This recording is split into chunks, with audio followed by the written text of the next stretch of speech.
Hi everyone, how you all going? I just got out of seeing Sonic the Hedgehog 3, the third installment in the Sonic the Hedgehog film series.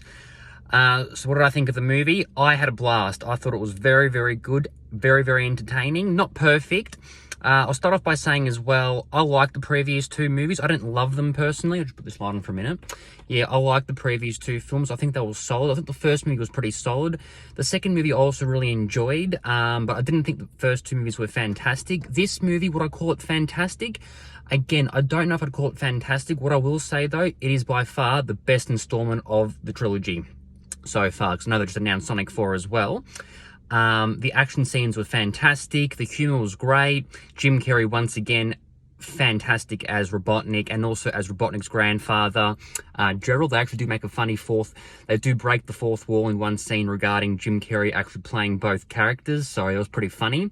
There's also a funny joke about Tom Cruise in the movie, actually, which I did not see coming. Yeah, voice acting, once again, fantastic. Movie was actually surprisingly emotional, especially that whole backstory involving Shadow and Maria. If you played the video games, I think like Sonic Adventure 2, I think it's where they covered that storyline. I think in Sonic Adventure 2, which I never actually played, they came out back in 2001. But yeah, Sonic 3, had a blast. The third act was quite intense. Like the third act, yeah, the action was really intense and pulse pounding.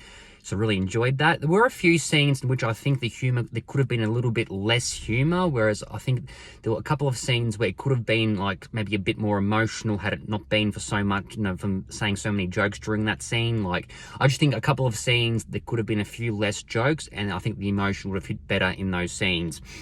I will say as well, right from the very first scene, it really gets going. It does not take long to start at all. You see Shadow right at the very beginning. It's not like it takes a while for them to actually build up to Shadow. The post-credit scene, actually, if you're a fan of the video games, you will be blown away. If you're not a fan of the video games, you haven't really played the games, but you've seen the previous two movies, you probably won't think much of the post-credit scene. But yeah, the post-credit scene was pretty cool. I don't think it's the greatest post-credit scene I've ever seen in my life, but yeah, I thought the post-credit scene, as a fan of the games, or I used to be a big fan of the games, yeah, pretty cool to see what they're, the direction they're going in moving forward. I know they've just announced Sonic 4 for 2027 as well, but yeah, I will say Sonic 3 is the best of the trilogy. Is it one of my top 10 favorite movies of the year? Not in my top 5, possibly top 10. I recently did do a top 10 of the year list, but possibly in my top 10, but not in my top 5 though. I give the movie about a 7.8 out of 10. Go watch it, go support it. I think you'll really enjoy it, and it is the best of the trilogy. Take care everyone, and stay tuned for my review very soon. All right, bye.